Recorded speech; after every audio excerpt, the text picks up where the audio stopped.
Good morning students.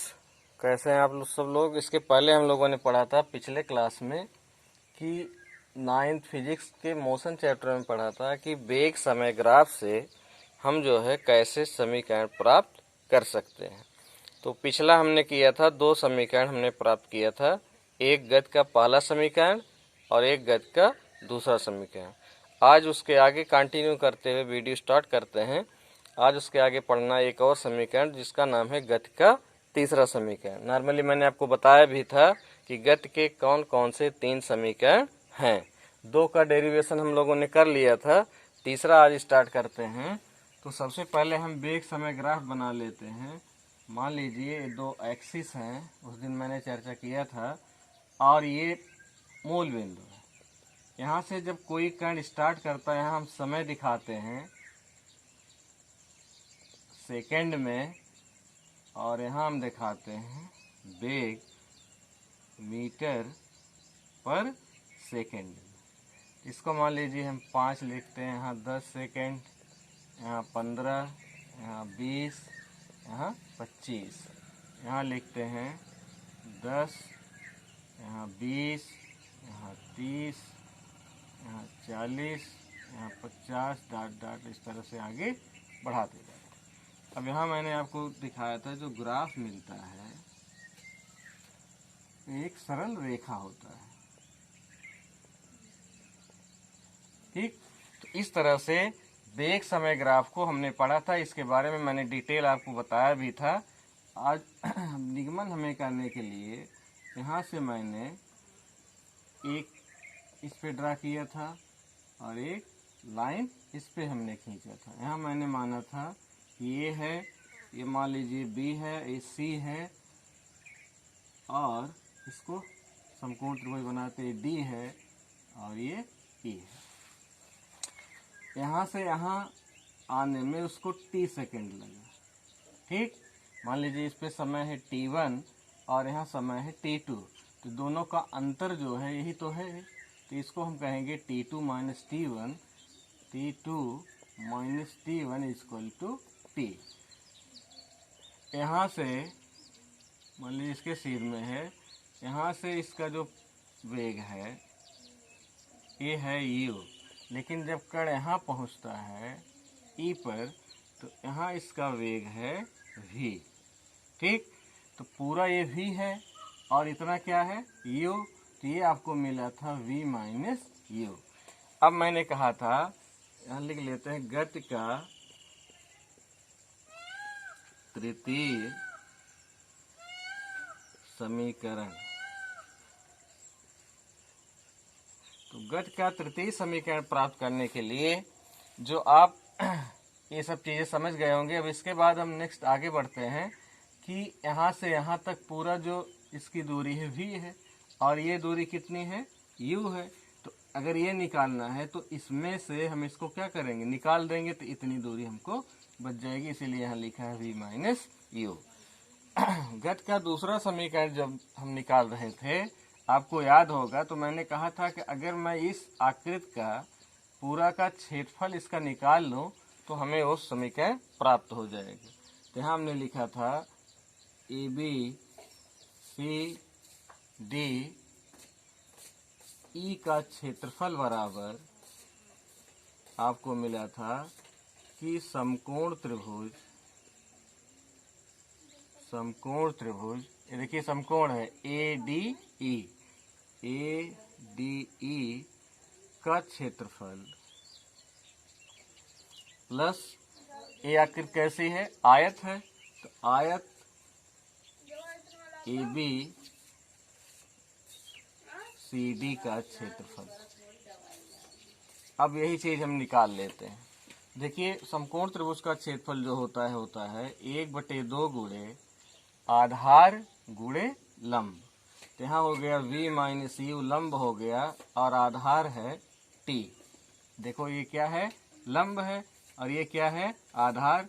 तो 1/2 गुणे लंब गुणे आधार मैंने वही लिखा, प्लस आयत का क्षेत्रफल आप जानते हो, लंबाई गुणे चौड़ाई। तो यहाँ से यहाँ तक की दूरी देखिए कितनी है, u है, और यहाँ से यहाँ इसकी जो चौड़ाई है AD या BC, इसकी माप है T, तो इसका मान हो गया U इंटू T। अब इसको थोड़ा हल कर लेते हैं, तो यहाँ आ जाएगा 1/2 का गुणा इसमें भी होगा, T का भी होगा, तो 1/2 आ जाएगा V T minus 1/2 UT plus UT। अब देखिए, ये एक UT है, ये आधा UT है, ये ज्यादा है तो इसमें से घट जाएगा और चिन्ह बचेगा प्लस, तो पूरा एक में से आधा घटाएंगे, क्या बचेगा? आधा। तो यहाँ आ गया half VT minus plus half UT।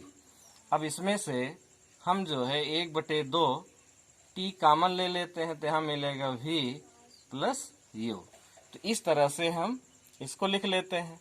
अब आप पढ़े हैं कि एक्सीलरेशन या त्वरण का जो सूत्र होता है ये होता है V minus you upon T, या A बराबर होता है V minus you upon T, या यहाँ से निकालेंगे AT बराबर तिरछा गुणा कर देंगे तो आएगा V माइनस यू। अब हमको A का मान T का मान यहाँ रखना है, तो T बराबर हो जाएगा V माइनस यू बटे A। समीकरण नंबर 1 दे दीजिए। तो समीकरण 1 से समीकरण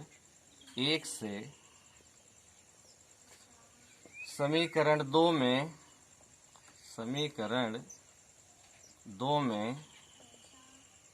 T का मान रखने पर, अब इस समीकरण से बच्चों ये जो T का मान आपने प्राप्त किया है V minus you upon A, इसको हम यहाँ इस 2 समीकरण में T के स्थान पर रख देते हैं। तो देखिए क्या प्राप्त होगा है। अब यहाँ आया 1/2, T की जगह मैंने फिर यही मान रख दिया, same to same V minus u और पूरे का बटे A, और इसके बाद T में गुणा है V प्लस यू से, इसका बटे 1 कर लीजिए। अब इसका मल्टीप्लिकेशन करेंगे तो नीचे आ जाएगा 2A, क्या आ जाएगा 2A, और इसका गुणा करेंगे तो आपने पढ़ा है V minus you into V plus you, तो आ जाएगा V square minus you square. कैसे आया ये वो भी आपको हम बताते हैं। देखिए, जब आपने पढ़ा है पिछली कक्षाओं में, कक्षा 9 में, कि अगर A प्लस B और A माइनस B दोनों ही राशियां सेम हैं लेकिन दोनों के बेस चिन्ह जो है विपरीत है, तो इसका मान होता है A square minus V square. इसी फार्मूले का उपयोग करके मैंने यहाँ लिख दिया, देखिए A की जगह क्या है V, B की जगह क्या है U, फिर A की जगह क्या है V, और यहाँ माइनस भी है, यहाँ प्लस भी है। तो अगर ये सूत्र हम लगाएं, अप्लाई करें, तो इस हिसाब से हमें मिलना चाहिए इसका वर्ग माइनस इसका वर्ग, तो वही हमने लिख दिया है, और 2 यहाँ था तो 2 का नीचे गुणा हो गया। अब ये क्या आया है, यहाँ क्या था यस, तो अब यस बराबर आपको मिल गया इतना। अब थोड़ा तिरछा गुणा कर लेते हैं, यहाँ 1 कर लीजिए, इसका इसमें और इसका इसमें गुणा कर लीजिए, ठीक है। तो जब यहाँ गुणा करेंगे बच्चों, देखिए यस से 2 में गुणा होगा तो ये आ जाएगा 2AS, क्या मिलेगा 2AS बराबर 1 का गुणा इसमें करेंगे तो वही आएगा, ये हो जाएगा V square minus you square. इस तरह से लगभग हम समीकरण की तरफ पहुंच चुके हैं। अब इसको पक्षांतर कर लेना है। क्या कर लेना है, पक्षांतर करने पर। तो यहाँ जब पक्षांतर कर लेंगे तो यू स्क्वायर इधर है तो इस स्क्वायर को इधर कर लेते हैं, तो V स्क्वायर बराबर आ जाएगा, माइनस यू है इधर आएगा तो क्या आएगा प्लस हो जाएगा, U स्क्वायर प्लस 2AS, और यही आपका गति का तृतीय समीकरण है। तो इस तरह से आज के लेक्चर में हमने पढ़ लिया तीसरा समीकरण भी, और इसके पहले हमने निकालना सीखा था वेग समय ग्राफ से गति के शेष दोनों समीकरण, और आज बचा था एक, ये तीसरा भी हमने डिराइव कर लिया, इसका भी निगमन कर लिया। अब इसके बाद हम कुछ न्यूमेरिकल भी करते हैं, इसको मिटा देते हैं। इन्हीं समीकरणों के आधार पर ये प्रश्न पूछे भी जाते हैं परीक्षा में, तो इस हिसाब से हम आपको 2-4 कर रहे हैं, बाकी आप लोग करिएगा। जैसे है एक कार 5 सेकंड में, एक कार 5 सेकंड में प्रारंभिक वेग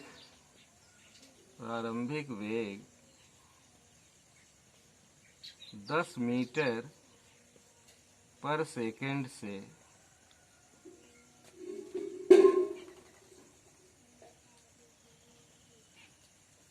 चलकर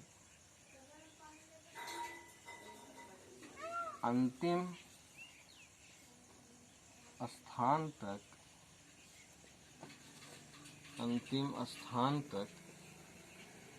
पहुंचने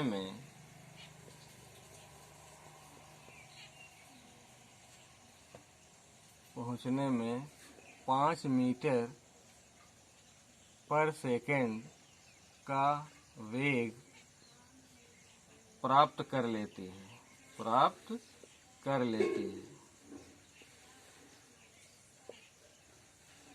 तो कार का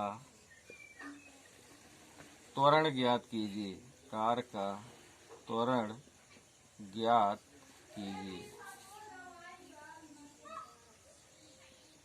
ठीक, देखिए प्रश्न न्यूमेरिकल में दिया है कि एक कार 5 सेकंड में अपने प्रारंभिक वेग 10 मीटर पर सेकंड के प्रारंभिक वेग से चलकर किसी स्थान तक पहुंचने में इतने का वेग प्राप्त कर लेती है। तो कार का त्वरण ज्ञात कीजिए। सबसे पहले हम लिख लेते हैं क्या क्या हमको दिया है। तो प्रारंभिक वेग को आप किस अक्षर से लिखते हैं? u से। तो u बराबर हो गया 10 मीटर पर सेकंड। t बराबर भी दिया है 5 सेकंड। और अंतिम वेग को क्या लिखते हैं बच्चों? v। तो v बराबर है 5 मीटर पर सेकंड। तो हमें निकालना है ये। अब देखिए इन 4 राशियों में 3 तो हमें मालूम है, 1 मालूम नहीं है। तो 4 राशियों में जो समीकरण आपको बन रहा है उससे हम इसकी गणना कर सकते हैं। तो समीकरण आप लिखेंगे v बराबर u प्लस at। पहले समीकरण से ही आ जाएगा। ठीक है, आसान सवाल है, पहले समीकरण से ही आ जाएगा। मैं इसलिए सिखा रहा हूं ताकि आप और भी प्रश्न कर सकें। तो यहाँ देखिए मैंने ये समीकरण ले लिया। अब इसमें जो जो राशियां हमें मालूम है उनके मान हम रख देंगे। तो u का मान हम रख देंगे 10, a का मान हमें नहीं मालूम है, गुणे t का मान है 5 और v का मान भी है 5। तो यहाँ हो गया 5 = 10 प्लस 5a। अब 5a को इधर रखने दे, 10 इधर आएगा तो हो जाएगा 5 - 10 = 5a। अब यहाँ -5 बराबर 5a। तो a बराबर आ गया -5/5। तो यहाँ हो गया -1 मीटर पर सेकंड स्क्वायर इसका मात्रक होता है। और देखिए यहाँ जो माइनस आ रहा है इससे आपको घबराना नहीं है। त्वरण आपको मैंने पढ़ाया था 2 प्रकार का होता है। एक तो वेग पहले कम रहता है बाद में बढ़ता है, ठीक, तो उसको त्वरण कहते हैं। दूसरा चीज है, एक होता है पहले वेग ज्यादा है बाद में वेग कम हो गया, तो वेग में अवमंदन हुआ, वेग में ह्रास हुआ, अवमंदन हुआ। तो इसलिए जैसा अगर इस तरह से वस्तुएं होती हैं तो उनका जो त्वरण होता है वो ऋणात्मक आता है, उससे आपको घबराने की जरूरत नहीं है। तो इसका मान हो गया a बराबर -1 मीटर पर सेकंड स्क्वायर। तो इस तरह से बच्चों आज हमने सीखा कि वेग समय ग्राफ से हम कैसे जो है प्राप्त कर सकते हैं गति के तीनों समीकरण। 2 समीकरण हमने पिछले लेक्चर में प्राप्त किए थे और आज एक समीकरण और एक न्यूमेरिकल हमने किया। तो और भी जो प्रश्नावली में न्यूमेरिकल हैं तीनों समीकरण के आधार पर आप करिए, जो ना है पूछिए। फिर मिलते हैं नेक्स्ट वीडियो में। Thank you.